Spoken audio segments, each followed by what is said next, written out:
जम्मू कश्मीर में rescue operation का 9वां दिन 77,000 से ज्यादा लोगों को बचाया गया। फंसे हुए लोगों को बचाने के लिए सेना ने झोंकी पूरी ताकत। जम्मू कश्मीर में राहत बचाव का काम सीधे तौर पर देखेंगे केंद्रीय गृह सचिव अनिल गोस्वामी। आज जा रहे हैं श्रीनगर। जम्मू कश्मीर के लोगों के लिए आज आई खुशखबरी। मौसम हुआ साफ, राहत बचाव का काम तेज।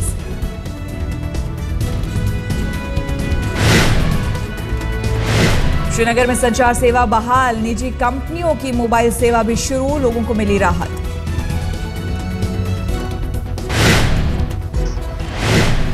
जम्मू कश्मीर के बाढ़ नियंत्रण मंत्री श्यामलाल शर्मा के बयान से मुसीबतों की आशंका में इजाफा। कहा, घाटी से पानी निकलना बेहद मुश्किल, कुछ इलाके झेलम नदी से भी नीचे।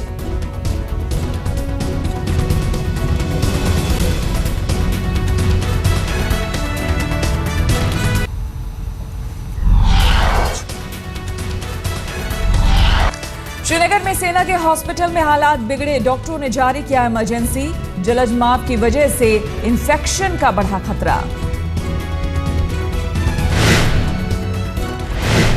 सेना के हॉस्पिटल में भर्ती 20 गंभीर मरीजों को विमान से दिल्ली लाने की तैयारी। श्रीनगर भेजा गया स्पेशल एयर एम्बुलेंस।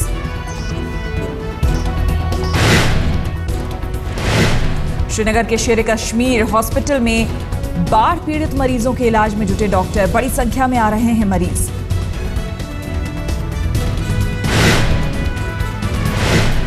श्रीनगर से बचाए गए एनआईआईटी के करीब 500 छात्रों को लेह से लाया जा रहा है दिल्ली। लेह जिला प्रशासन ने की पहल।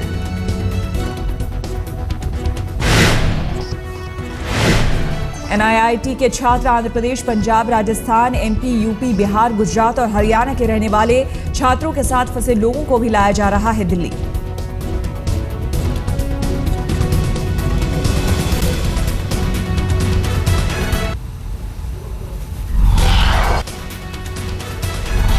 जम्मू कश्मीर के हालात पर प्रधानमंत्री ने कल की थी बैठक। गृह मंत्रालय को एक उच्च स्तरीय टीम भेजने का दिया निर्देश। कहा, श्रीनगर में राहत कार्य सर्वोच्च प्राथमिकता। प्रधानमंत्री ने जम्मू कश्मीर में राहत कार्यों की समीक्षा की। पीएम का संचार सेवा बहाल करने पर जोर। अधिकारियों से बाढ़ प्रभावित लोगों तक हर जरूरी संभव मदद पहुंचाने को कहा।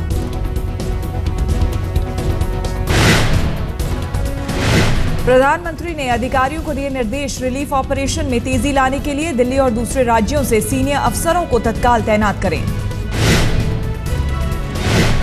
जम्मू कश्मीर में तबाही के पीछे सीएम उमर अब्दुल्ला ने 3-4 दिन लगातार हुई बारिश को बताया। कहा, रातों रात नहीं सुधरेंगे हालात। उमर अब्दुल्ला ने पानी निकालने के लिए पंप की बताई जरूरत। कहा, हमारे पास 2 हेलीपैड और 1 रनवे।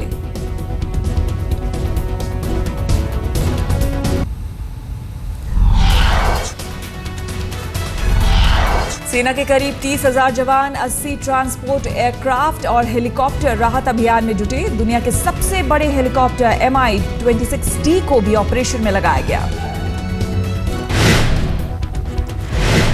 हेलीकॉप्टर के जरिए लोगों तक पहुंचाई जा रही है खाद्य सामग्री। बाढ़ में फंसे लोगों को अब तक सेना ने पहुंचाई 860 टन राहत सामग्री, 7 ton baby food, 31,000 food packets, 2,10,000 litre पानी भी पहुंचाया गया।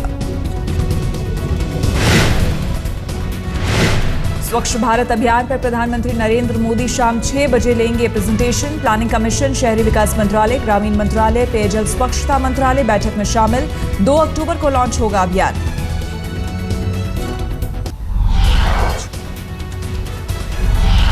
लखनऊ में बिना इजाजत रैली करने पर योगी आदित्यनाथ समेत बीजेपी के 3 नेताओं पर केस दर्ज। धारा 144 के उल्लंघन का मामला। आदित्यनाथ के अलावा यूपी बीजेपी अध्यक्ष लक्ष्मीकांत वाजपेयी और जगदम्बिका पाल के खिलाफ भी केस। बुधवार को लखनऊ में हुई थी रैली। बिना इजाजत रैली करने पर चुनाव आयोग ने लखनऊ के डीएम से मांगी है रिपोर्ट। 2 दिन में रिपोर्ट सौंपने को कहा गया है। कब्रिस्तान के नाम पर 300 करोड़ रुपया देंगे, लेकिन सड़कें उधड़ी हुई होंगी, बिजली नहीं मिलेगी।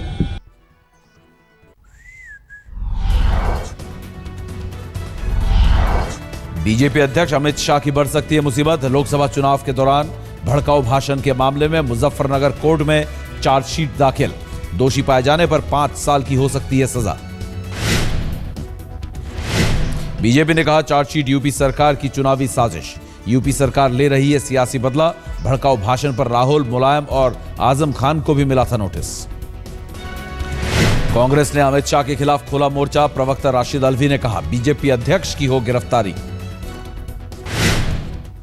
बहुत आपत्तिजनक उनके बयानात आए। उन्होंने कहा था कि बदला लेना चाहिए। चार्जशीट फाइल हुई है, उनकी गिरफ्तारी होनी चाहिए। शिवसेना ने महाराष्ट्र के सीएम पर साधा निशाना।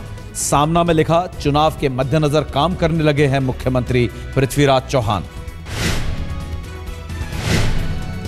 सामना ने अपने संपादकीय में लिखा आचार संहिता लागू होने से पहले ज्यादा से ज्यादा रुकी फाइलों को क्लियर करने में लगे हैं मुख्यमंत्री।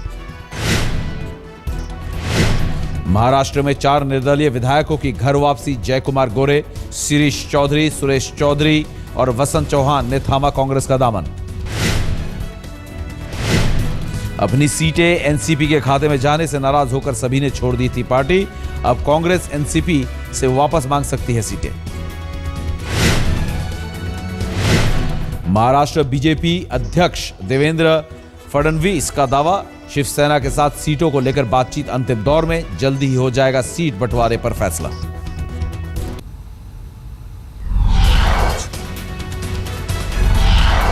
एनआईए को बड़ी कामयाबी। पाकिस्तान के लिए जासूसी करने वाला श्रीलंकाई नागरिक चेन्नई से गिरफ्तार। हैदराबाद के तमीम अंसारी केस से भी जुड़ा था नाम।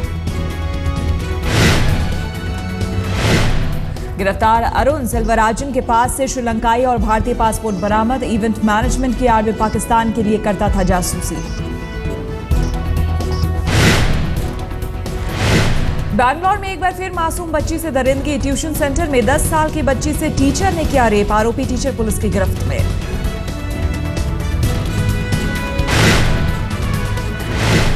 मध्य प्रदेश के खरगोन में नाबालिग का सौदा। शादी के लिए 37,000 रुपए में खरीदी गई 17 साल की लड़की। लड़की की खुदकुशी की कोशिश पर हुआ मामले का खुलासा।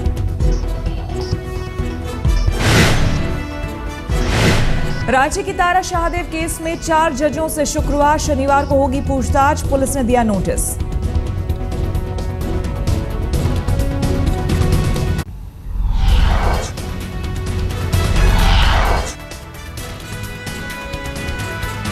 दिल्ली के फर्श बाजार इलाके में 28 साल की महिला ने फांसी लगाकर की खुदकुशी। महिला के घर वालों का आरोप दहेज की खातिर हत्या। दिल्ली के नारायणा में सेक्स रैकेट को लेकर लोगों का भड़का गुस्सा। 3 लड़कियों को खुद ही पकड़कर पुलिस के हवाले किया। पुलिस के खिलाफ नाराजगी। दिल्ली कैंट के पास झरेड़ा गांव में अवैध घरों पर चला बुलडोजर। पुलिस बलों की भारी तैनाती में कार्रवाई। दिल्ली के झंडेवालन मंदिर के पास भी अवैध दुकानों पर चला बुलडोजर। मुंबई पुलिस के हत्थे चढ़ा छतरी वाला शातिर चोर। डुप्लीकेट चाबी से रात को बैंकों में करता था चोरी। 4 बैंकों से चुराए करीब 2 करोड़ रुपए।